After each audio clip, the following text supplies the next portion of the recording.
Olá, muito boa tarde. Está com o programa da Igreja Católica que lhe mostra alguns acontecimentos que marcam a atualidade religiosa. Depois, recordamos os tempos que antecederam a convocação do Concílio Vaticano II. A Obra Católica Portuguesa de Migrações está a assinalar 50 anos de existência. Garantir um acompanhamento social e religioso aos portugueses espalhados pelo mundo, sobretudo nestes anos em que aumenta o número daqueles que procuram trabalho longe da pátria, é o objetivo desta obra.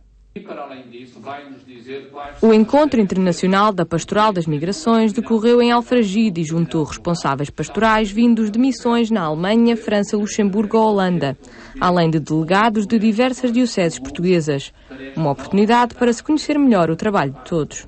A nível de Portugal nota-se, e mesmo dos nossos secretariados diocesanos, um desconhecimento muito grande do que se faz em prol dos imigrantes lá fora e da grande rede de trabalho pastoral em língua portuguesa que se faz por este mundo fora. Portanto, este tem sido uma grande riqueza. E eu penso que estamos perante, podemos chamar assim, uma rampa de lançamento para um trabalho, mesmo a nível dos secretariados diocesanos, de uma maior acompanhamento, conhecimento, aproximação à realidade da pastoral dos nossos imigrantes e também de um trabalho a nível das questões imigratórias no contexto das nossas dioceses. 5 dias de partilha e reflexão, de onde surgiram novas ideias para enfrentar os desafios atuais. Uma maior união entre secretariados diocesanos e missões internacionais será uma das chaves para ultrapassar esses desafios. É claro que temos que estar unidos às dioceses e a ponte entre este trabalho e as dioceses tem que ser feita através dos secretariados diocesanos, que são eles nas dioceses que estão encarregues desta área da pastoral. E porque será através das dioceses que nós vamos conseguir os meios, particularmente os meios humanos de apoio. A celebrar os 50 anos de existência, a Obra Católica das Migrações tem já um vasto trabalho implementado no apoio aos portugueses no estrangeiro. Uma missão que nem sempre é fácil, mas que deve ser encarada como um exemplo a seguir. A evocação do passado foi o reconhecer de uma atividade extremamente meritória efetuada pelos sacerdotes e pelas missões portuguesas, espalhadas um pouco pelo mundo inteiro, em termos de educação na fé e de celebração da mesma fé e particularmente também da ação social que os sacerdotes e as comunidades foram realizando, particularmente nos primeiros tempos em que foram as comunidades a acolher, a estimular e a dar coragem, a ajudar os portugueses, realizando por isso um trabalho extremamente meritório e que merece ser conhecido por todos os portugueses. 50 anos depois, existe um novo contexto de contínuo crescimento da imigração portuguesa. Por isso, mais do que nunca, a Obra Católica das Migrações precisa de se organizar para continuar a dar resposta a todos os que procuram as suas missões no estrangeiro. É preciso fazer ainda muito mais e que teremos que continuar reorganizando-nos de um modo diferente, articulando as coisas entre nós com outro sentido, né? E continuando a trabalhar para que em Portugal ou fora de Portugal o português tenha uma vida digna e humana, que não seja apenas trabalho e preocupação pelo trabalho, mas seja também verdadeira realização humana. No final do encontro foi ainda lançado um desafio ao governo português. À semelhança de outros países, o Estado devia aproveitar o trabalho da Pastoral das Migrações, transferindo para as missões católicas algumas competências de representação do governo no estrangeiro. A Cáritas Diocesana de Coimbra juntou avós e netos nas margens do Mondego para promover a solidariedade intergeracional. Atividades recreativas e desportivas foram um meio para estreitar laços entre diferentes gerações. O objetivo era fazer exercício físico, mas nestas coisas de exercitar os músculos, os mais velhos ficaram cá atrás e limitaram-se a olhar. Havia os mais corajosos que lá iam dando umas pancadinhas na bola.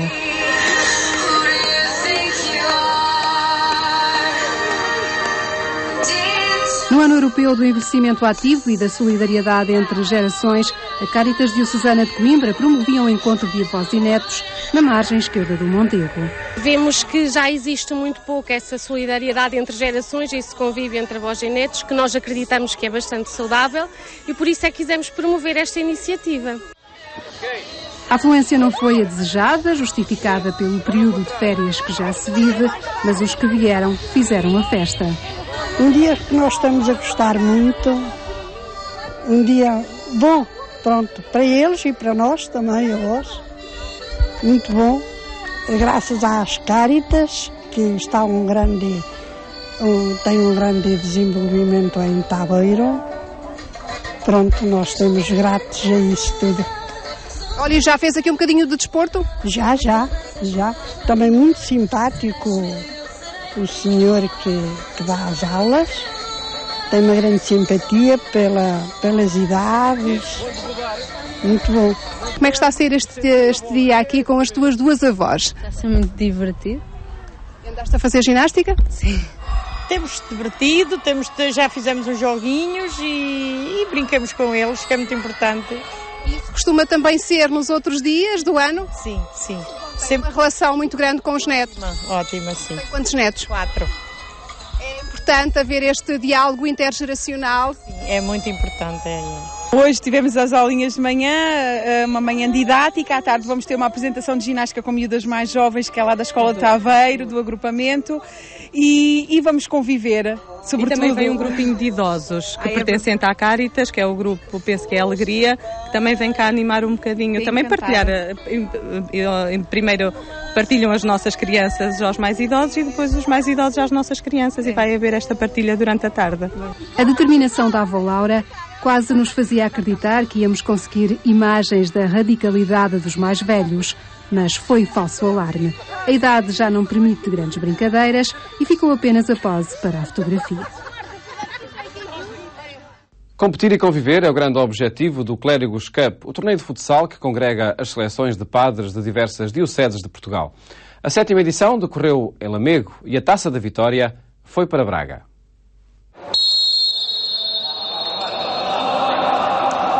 Não é este o som do campanário, nem são ovações que habitualmente se escutam na igreja. Mas desta vez, os guias espirituais das comunidades encontraram-se para um ritual muito próprio. As regras do futsal ditavam a competição desportiva. Era a 7ª edição da Clérigos Cup, com Braga e Porto a disputarem a meia-final e o marcador a pender claramente para a formação bracarense. E se o esforço em campo saltava à vista, nas bancadas também havia quem desse uma ajuda. Então tens jogado a partir aqui da bancada? Agora tem sido, mas na fase eliminatória ainda joguei numa equipinha aí que é muito boa, diga-se de passagem. É claro, eu era guarda-redes, não tiveram sorte. Apanharam 2 cabazadas, mas pronto. Mas tens esforçado bastante aqui a partir de cima. Não, eu esforcei-me, tanto no jogo como agora. Na altura mexi-me de um lado para o outro, que ocupa bastante. Agora aqui em cima, tem sido constante. Se não fosse eu, o Braga estava a ganhar por mais.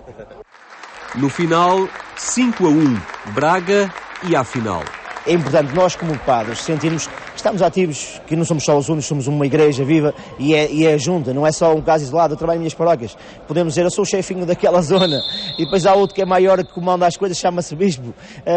Mas não, isto é uma igreja coordenada, cada um vai ter no seu trabalho e trabalha só com um único fim. E a realidade é essa, trabalhamos para um fim e cada um à sua maneira, nós somos todos diferentes e esta partilha não é só o jogo, é tudo. Durante 2 dias, quase 150 padres, vindos de diversas dioceses, disputaram este torneio que já vai sendo habitual. Competição saudável, mas também muita camaradagem e amizade. Levamos sobretudo o convívio que estabelecemos entre nós, a alegria, a experiência de um belíssimo acolhimento aqui em Lamego. E é isto que nos faz vir, porque partilhamos muita coisa e não é só futebol, é juntar aqui 130 padres, que é extraordinário. A final era disputada entre Braga e Viana do Castelo, um derby minhoto muito equilibrado. O golo chegou mais cedo para Braga.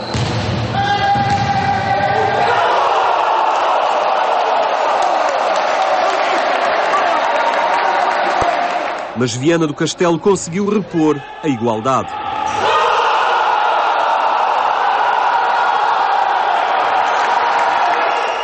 E já a lembrar o Portugal-Espanha seriam os penaltis a ditar o vencedor. A lotaria foi favorável a Braga.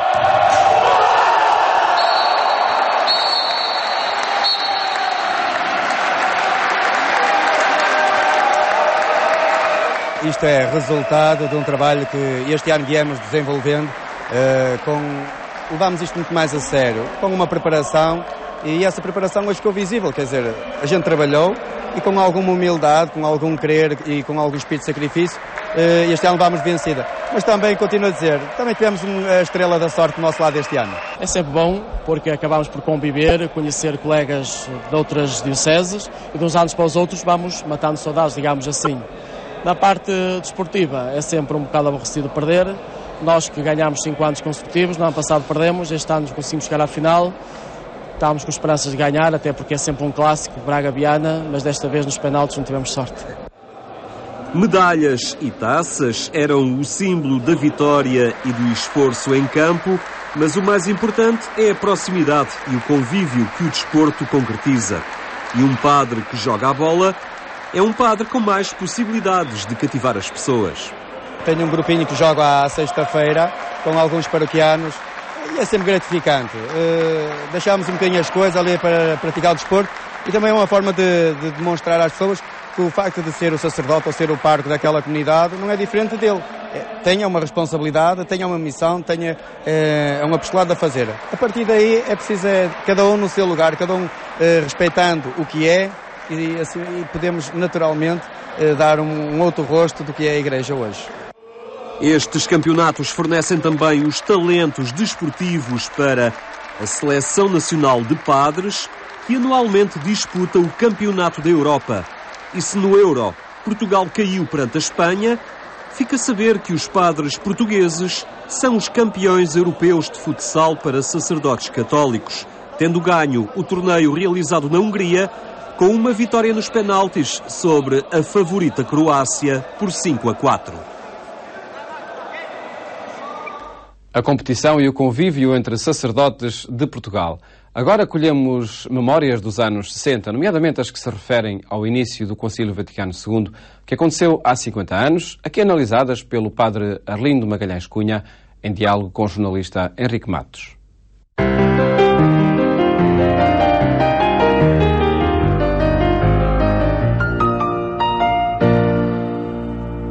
Muito boa tarde, está de volta esta rubrica que nos convida a situar-nos nos tempos que antecederam a convocação do Concílio Vaticano II, olhar a realidade eclesial e social desses tempos. Para nos ajudar desta vez nessa tarefa, contamos com a presença do padre Arlindo Cunha, que está entre nós, tem o doutoramento em Teologia Dogmática na Universidade Pontifícia de Salamanca, é docente da Faculdade de Teologia da Universidade Católica no Porto, mas também capelão da comunidade da Serra do Pilar.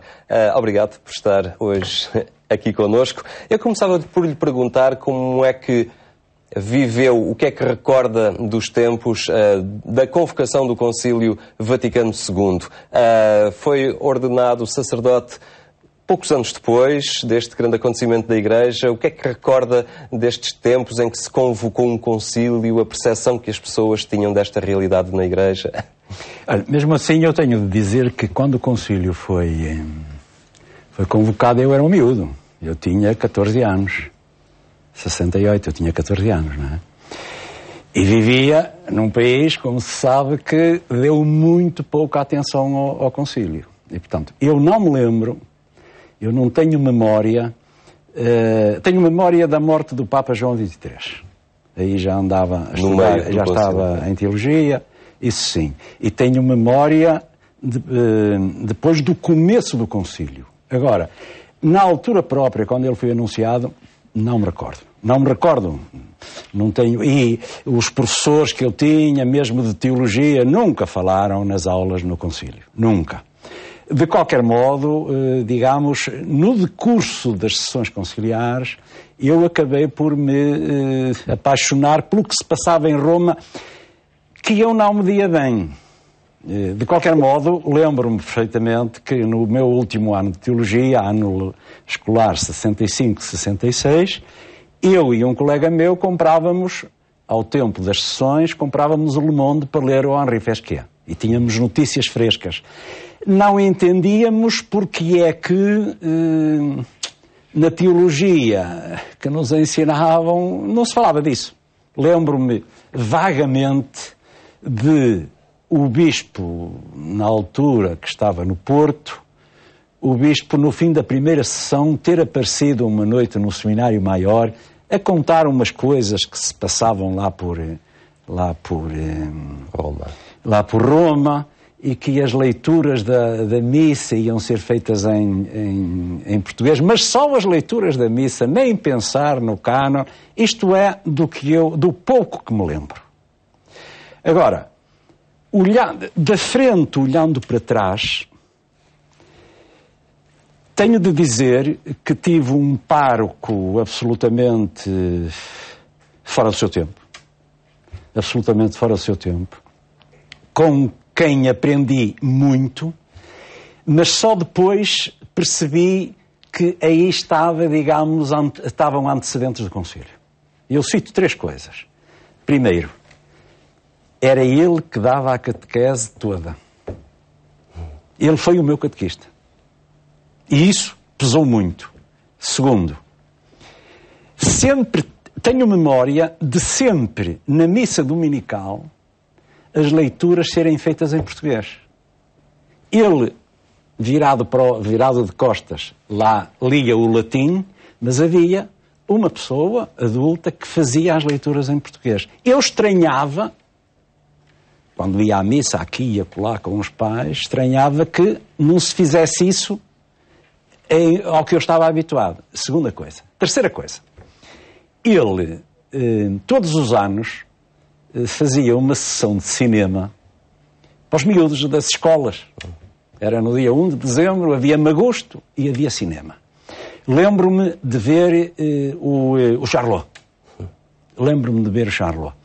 E, a posteriori, eu percebi que estas 3 coisas me tinham marcado para toda a vida. O meu primeiro amor foi o cinema e a reforma litúrgica, que foi a única coisa, digamos, que do concílio chegou a Portugal em tempos do concílio, com todas as exceções que esta afirmação possa ter, a liturgia em português e a catequese. Eu andei na catequese ali nos anos 50, não é? Os catecismos portugueses apareceram exatamente no princípio da década de 50 e nós já tínhamos esses catecismos. E, de alguma maneira, isto preparou-me para depois o concílio, que, enquanto durou, já disse, enquanto durou, não nos entusiasmou muito. Recordo-me, sim, então, de ler o Fesquê diariamente, e é a seguir, já presbítero, que, digamos, eu depois me deixo prender pela curiosidade e pelo estudo dos documentos conciliares. Portanto, de alguma forma, esse não conhecimento do concílio era também consequência de uma vontade, talvez, da instituição, a Igreja, a hierarquia, não sei, de alguma desconfiança que ainda existia nesse tempo relativamente àquilo que estava a acontecer em Roma? Sim, a mudança que o concílio trabalhou, não é? A mudança que o concílio trabalhou deu numa pedra dura em Portugal que era monolítica, não só politicamente e socialmente, mas também, digamos, eclesialmente. Não é?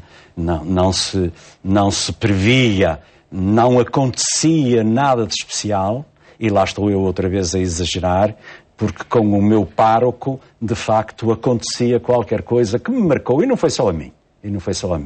Eu já conversei isto algumas vezes com colegas, homens e mulheres, hoje adultos como eu, não é? E velhos, e eles dizem-me isto. O influxo que sobre nós exerceu o nosso pároco marcou-nos decididamente. Portanto, havia pontos, paróquias, casos como o seu pároco, onde já se respirava esta vontade de mudança, esta sensibilidade de que era necessário mudar o estado das coisas. Eu conto porque o meu pároco estudou teologia aqui em Lisboa.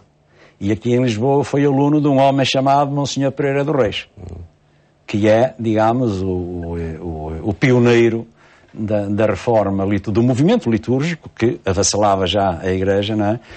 Em Portugal. E eu tenho a certeza, eu nunca lhe perguntei isto, mas tenho a certeza que ele ficou marcado pelo Monsenhor Pereira do Reis e por isso ele era um outsider, como agora se diz na Diocese do Porto, era perfeitamente um outsider. E isso viu-se. E de alguma forma a sua influência acabou por marcar também, e colocar aquela comunidade cristã numa linha de sintonia já com o concílio. Sim, mas entretanto ele atingiu os limites de idade, não é? Afastou-se e como sempre, não é? Começou a acontecer no pós-concílio é que o parco seguinte andava para trás, não é? Isto aconteceu, não é? E mas ainda hoje, vão lá 40 anos, não é? Ainda hoje, na minha freguesia, uma coisa é o Sr. Padre Fulano, ou os atuais parcos, e outra coisa é o Sr. Abade. O Sr. Abade é o que deixou a paroquialidade há 40 anos. Marcou.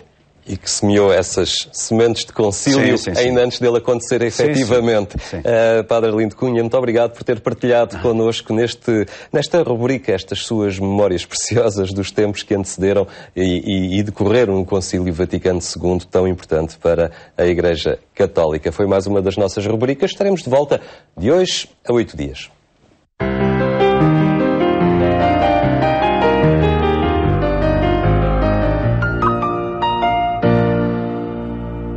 Memórias do Concílio Vaticano II, que em cada terça-feira propomos aqui no programa Eclésia. Por hoje chegamos ao fim. Tome nota da página da internet onde pode acompanhar a atualidade religiosa em Portugal e no mundo, www.agencia.eclesia.pt, e onde pode também rever este e outros programas. Desejo-lhe um bom fim de tarde e até amanhã, se os quiser.